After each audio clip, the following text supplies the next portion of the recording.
Di dalam pengertian Buddhis, dengan pengertian sehari-hari, kadang karma ini mempunyai pengertian yang berbeda. Ada sedikit perbedaan. Kalau di dalam kehidupan sehari-hari, di dalam masyarakat, yang mungkin juga timbul di televisi, di film, di buku-buku, di koran-koran, karma itu artinya cenderung jelek. Jadi misalnya ada orang jahat, hidupnya menderita, oh sudah karmanya. Tapi kalau orang baik, hidupnya bahagia, jarang orang menyebut sudah karmanya ini. Jarang. Wah, ini sudah rezekinya. Jadi orang menganggap, wah karma ini jelek. Sehingga kadang-kadang judul di belakang ini pun punya konsep yang jelek. Bagaimana feng shui bisa mengubah karma seseorang yang dianggap jelek? Padahal karma itu netral. Karena karma artinya niat. Niat melakukan sesuatu. Niat ingin berbuat baik, jadilah karma baik. Niat ingin berbuat jahat, jadilah karma buruk. Dengan demikian, judul di belakang ini bisa berarti kalau kita mempunyai satu kebajikan, sehingga rumah kita mungkin sudah bagus, rezeki kita sudah bagus, jalan hidup kita sudah bagus, mungkin pertanyaannya, mampukah feng shui ini meningkatkan segala sesuatu yang kita miliki yang sudah bagus itu? Jadi tidak selalu memperbaiki, bisa juga meningkatkan.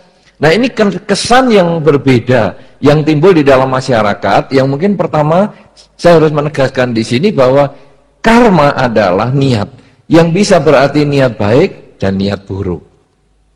Kemudian, karena niat itu dilakukan dengan pikiran, niat itu juga mungkin diucapkan, niat itu mungkin juga ditindakkan dengan badan, maka akhirnya niat itu akan membalik pada diri kita. Sesuai dengan benih yang ditanam, itulah buah yang akan kita petik. Kalau kita punya niat yang baik di dalam pikiran kita, niat yang baik pada saat berbicara, niat yang baik pada saat kita melakukan sesuatu, maka buah kebahagiaan, buah kebajikan ini akan kembali pada diri kita. Sebaliknya, kalau kita punya niat yang buruk pada saat berpikir, niat yang buruk pada saat berbicara, niat yang buruk pada saat melakukan suatu tindakan, maka yang jelek pun akan datang pada diri kita. Nah, kalau yang baik datang pada diri kita, hidup itu selalu bahagia. Banyak orang yang mungkin kita lihat di dalam masyarakat, orang kok hidupnya enak terus. Kecil, sudah lahir di keluarga yang happy-happy. Sudah happy, sehat lagi. Sudah sehat, ganteng and cantik lagi. Sudah ganteng dan cantik, pinter lagi. Sudah pinter dan cantik dan segala macam, temennya banyak lagi. Kerjanya sukses lagi. Punya rumah bagus juga. Panggil Pak Haryadi ke rumahnya, katanya hong shui-nya juga bagus. Rumah tangganya bagus, anak-anaknya bagus.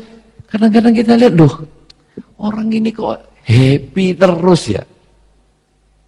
Apakah ini memang diencai atau rezeki langit ini? Apakah ini memang karunia langit?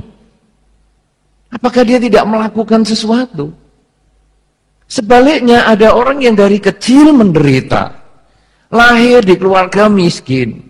Sudah miskin, jelek lagi mukanya. Sudah jelek, bodoh lagi. Sekolah nggak lulus. Playgroup saja nggak naik. Wah, kebangetan. SD sampai 8 tahun. Sudah gitu kerja ya, sekolah saja nggak bisa, apalagi kerja. Sudah begitu punya pasangan hidup, ya sama berantakannya. Begitu anaknya lah, bapaknya berantakan, istrinya berantakan, apalagi anaknya mana bisa bener. Rumahnya ya kacau balau. Mungkin Pak Haryadi dipanggil ke sana sudah bingung juga nih, apa yang harus diperbaiki? Harus dibongkar, pindah rumahnya. Karena sudah kacau banget. Kadang kita melihat seperti itu. Apa orang ini bisa yang satu bahagia, yang satu menderita. Nah, kemudian karma ini disikapi di dalam masyarakat, ya wis ini nasib. Sudah tidak bisa goyang kita dengan nasib, terima aja. Terima saja nasib kita. Kalau sudah miskin, ya miskinlah terus. Tidak mampu, ya tidak mampu terus. Sedangkan yang pandai, pandai terus. Saudara-saudara, di dalam karma bukan demikian. Karena karma adalah niat, bukan hanya nerima. Kalau hanya nerima, kita ya sudah jalani. Kalau sakit ya memang karmaku berbuah. Nanti kalau ditunggu kan karmanya sembuh-sembuh sendiri akan sembuh. Tidak demikian, saudara. Karma karena itu niat, berarti itu ada usaha. Ada perbuatan yang dilakukan dengan pikiran, ucapan, dan badan kita. Oleh karena itu, mereka yang sudah sukses, mereka harus menambah kebajikan dengan pikiran, ucapan, dan perbuatannya terus-menerus. Sehingga suksesnya dipertahankan, kalau bisa ditingkatkan. Feng Shui ini menjadi salah satu usaha seseorang untuk meningkatkan kesuksesan itu. Rumah sudah bagus, semuanya sudah dirasa nyaman, tinggal di situ sudah harmonis. Mungkin masih mau tanya lagi dengan Pak Haryadi, sehingga wah ini bisa diperbaiki lagi, tingkatkan lagi. Sehingga akhirnya kesuksesan itu akan bisa diperpanjang. Sebaliknya, karena karma itu juga perbuatan, ketika seseorang hidup di dalam kondisi yang menderita, dia bukan hanya menyerah, tapi dia harus berjuang, mengisi pikirannya, ucapannya, dan perbuatannya ini dengan kebajikan. Sehingga akhirnya, mereka yang mungkin dari kecil lahir di keluarga menderita, hidupnya setelah dewasa menderita, kok dia bisa diajak orang ikut seminar, ikut talkshow tentang Feng Shui pada kesempatan ini. Dan ketika ikut talkshow, dia mendengar apa yang disampaikan Pak Haryadi. Dan dia, kebetulan mungkin pemenang salah satu door prize, sehingga akhirnya punya kesempatan untuk komunikasi dengan Pak Haryadi. Sehingga punya kesempatan memperbaiki rumah. Sehingga punya kesempatan untuk maju. Itu adalah karmanya dia. Kalau dia dapat kesempatan tapi tidak datang ke sini, tidak ada niat untuk melakukan sesuatu tindakan untuk hadir ke sini, semua kesempatan itu lenyap. Ya memang karmaku menderita begini, sudahlah untuk apa ikut talkshow begitu, toh juga menderita sudah. Tapi ketika dia mau berubah, saya mau memperbaiki diri, saya mau datang dalam kesempatan ini, saya mau mencoba. Ada kemungkinan kita akan berubah. Oleh karena itu, karma ini adalah perbuatan. Nah sekarang, apakah karma ini ada hubungannya atau agama Buddha? Kalau tadi mau ditanyakan oleh Pak Ponijan tadi dalam kesempatan pertama disebutkan, apakah agama Buddha mempercayai Feng Shui? Apakah boleh? Saudara-saudara, di dalam perjalanan hidup Sang Buddha, memang tidak pernah disebutkan tentang Feng Shui. Memang tidak pernah. Jadi tidak pernah mengatakan, para biku kalau bangun vihara harus di atas gunung, dekat air, sungainya di sini, depannya begini, tidak ada. Tetapi kalau kita pergi ke India, lalu kita melihat tempat-tempat yang lama dihuni oleh Sang Buddha, nah nanti akan tahu bahwa sesungguhnya tempat-tempat yang lama yang dihuni oleh Sang Buddha itu kalau dihitung berdasarkan Feng Shui, bagi yang tahu, itu ternyata memenuhi unsur-unsurnya. Mungkin bisa dikatakan Feng Shui-nya bagus. Kenapa demikian? Karena di dalam Dhamma disampaikan apa yang diajarkan oleh Sang Buddha itu hanya segenggam daun dibandingkan banyaknya daun di hutan. Segenggam daun ini yang bisa mengantar seseorang mencapai pencerahan. Sedangkan yang seluruh daun di hutan itu yang tidak diajarkan, tapi bukan berarti salah. Itu yang ada di dalam masyarakat, yang bisa kita lakukan. Karena itu bagi Anda yang suka dengan Feng Shui, silahkan jalani hidup Anda. Misalnya Anda nanti tanya, kemudian dihitung macam-macam, silahkan, boleh saja. Tapi bagi Anda yang tidak mau mempercayai Feng Shui, juga tidak masalah. Karena Di dalam dharma itu sebetulnya karma atau perilaku kita ini yang paling penting. Bahkan perilaku ini yang akan menentukan. Kalau mungkin di dalam cerita di atas ini tema kita talkshow adalah apakah feng shui bisa mengubah karma. Tadi saya diingatkan oleh Pak Ponijan. Apakah karma bisa mengubah feng shui? Bisa. Saudara-saudara, di dalam apa yang saya sampaikan pada kesempatan ini, bahwa karma itu tidak sama dengan yang kita kenal di dalam masyarakat sebagai nasib. Karma adalah tindakan aktif yang kita lakukan dengan pikiran, ucapan, dan perbuatan, sehingga kita bukan hanya terima nasib. Nasib baik kita terima, nasib buruk kita terima, bukan. Tapi nasib baik kita harus perbaiki, tingkatkan, pertahankan. Nasib buruk kita tingkatkan, perbaiki untuk supaya yang buruk ini menjadi lenyap dengan berbagai cara. Itu nomor satu. Nomor dua, sebagai seorang umat Buddha atau di dalam Dharma, feng shui tidak dilarang. Mau percaya silahkan, tidak percaya juga silahkan. Dan yang ketiga, mampukah karma, mampukah tindakan mengubah feng shui? Ini yang akan menjadi penutup dalam uraian saya pada awal ini, yaitu sebuah cerita yang nanti Anda akan simpulkan sendiri, mampu nggak? Dikisahkan dalam beberapa sumber kuno, ada cerita seorang ibu yang tidak terlalu mampu. Ibu yang tidak terlalu mampu ini, namun karena pemahaman tentang hukum sebab dan akibat dalam perbuatan atau yang kita sebut biasanya karma, ini tiap hari selalu menyediakan makanan untuk mereka yang menderita. Di berbagai negara Buddhis kadang kita sering melihat para biku jalan keliling untuk pindah patah atau memberi kesempatan umat berdana makanan. Tiap hari sering itu mereka dari rumah-rumah menyediakan satu panci besar nasi, lauk diberikan. Itu biasa sekali. Nah, ibu ini karena tinggal di lingkungan Buddhis tapi tidak terlalu banyak biku, dia sering memberikan kepada pengemis. Dia membuat di rumahnya semacam kue yang kita sering namanya pao. Kita kenal namanya bakpao. Tapi karena ini isinya bukan babi, baknya itu kan artinya babi toh, roti babi, ini sebetulnya pao saja, roti saja. Ya, kalau di Malang nanti ada pao telo. Ya, nanti Pak Ponijan mungkin bisa lihat juga. Nah, orang ngomong, loh kok pao telo? Ya iya, bakpao toh, bukan. Karena bakpao kan isinya babi. Nah, ini dia hanya membuat pao saja, roti itu dia bagikan. Siapa saja yang datang, orang kenal nggak kenal pokoknya dikasih, yang minta dikasih. Nah, ada pengemis. Pengemis kalau dapat bagian begitu kan senang sekali. Wah, kasih. Satu pengemis khusus dapat satu, dia minta lagi. Boleh nggak?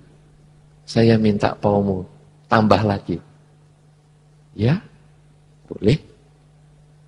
Boleh nggak? Saya bawa pulang. Boleh. Boleh nggak saya ambil suka-suka saya? Boleh. Ambil banyak, masukkan kantongnya yang kumel itu, dibawa pergi. Akhirnya pengemis di sekitar situ ngomel-ngomel. Wah, bagaimana ibu? Kamu ini kok memberikan pengemis itu terlalu banyak, kita nggak kebagian. Ya sudahlah, ini apa yang aku bisa berikan, ya aku berikan. Lah kan kita nggak punya, kan besok bisa untuk lagi. Bagi-bagi lagi kalau kamu mau begitu. Ya besok ya kalau saya hidup. Kalau saya sudah mati, kapan saya punya kesempatan berbuat baik? Loh, dia kan mintanya berlebihan. Dia minta berlebihan berarti kebutuhannya lebih banyak. Nah kalau kamu kebutuhannya tidak terlalu banyak, kamu nggak usah minta seperti dia. Jangan kamu melakukan, dia kok banyak ya, aku juga harus lebih banyak. Jangan, kalau memang kamu butuh, ambil. Kalau kamu sebutuh dia banyaknya, ambil sebanyak dia. Kalau kamu nggak butuh, ya kamu ambil secukupnya. Pokoknya aku menyediakan ini loh, tempat yang besar ini pausannya. Nah, kemudian tiap hari dia begitu. Pengemis yang spesial suka minta banyak ini, tiap hari juga datang. Dan ibu tua ini tidak pernah mengeluh. Apa yang pengemis lakukan ini dia kerjakan. Apa yang pengemis minta dia berikan. Satu hari demi satu hari.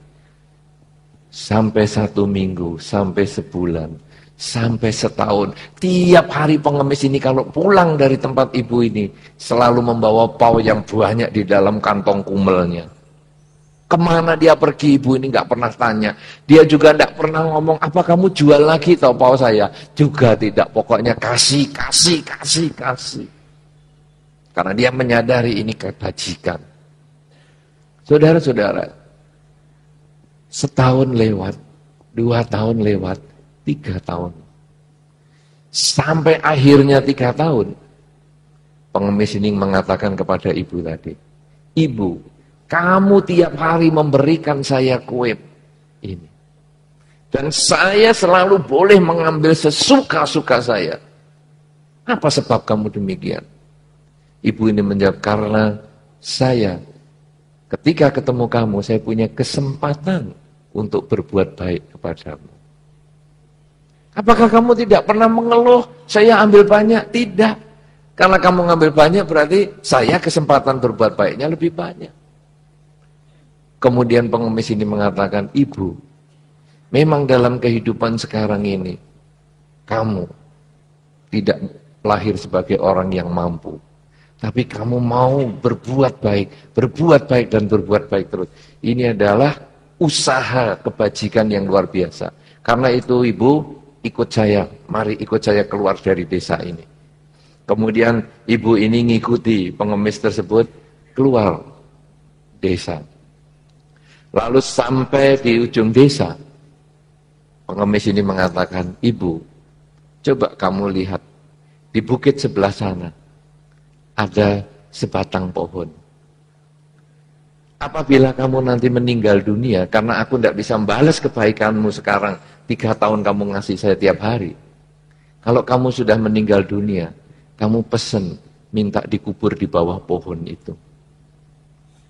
Dan kalau kamu sudah bisa dipenuhi permintaannya dikubur di bawah pohon itu, seluruh anak turunmu akan menjadi orang kaya. Dan salah satu keturunanmu akan menjadi raja yang besar. Wah, ibu ini kan kaget. Loh, pengemis kamu ngomong muluk-muluk ini apa? Lalu pengemis ini kemudian dalam seketika dia mengubah wujudnya. Dia menjadi, dalam kisah itu disebutkan, dia menjadi dewa bumi. Dan dia mengatakan, aku adalah dewa bumi yang mau melihat sejauh mana kamu ini mengembangkan kebajikan. Dan kamu sudah lulus dalam ujian ini. Dengan demikian saudara, dalam kisah yang saya sampaikan ini menutup pembicaraan kita, bahwa perilaku kita sesungguhnya akan bisa menentukan nanti kemana kita arah rumahnya akan dibuat. Kemana jalan hidup kita sampai anak turun kita ini akan berhasil. Karena perilaku kita bisa juga menjadi pengubah feng shui yang seharusnya kita dapat yang jelek, dengan perilaku baik, feng shui kita ketemu yang baik. Karena ternyata kuburan di bukit, di bawah pohon itu, dipercaya orang sampai sekarang, katanya itu feng shui-nya sangat baik, sehingga layak kalau dia menurunkan generasi orang sukses.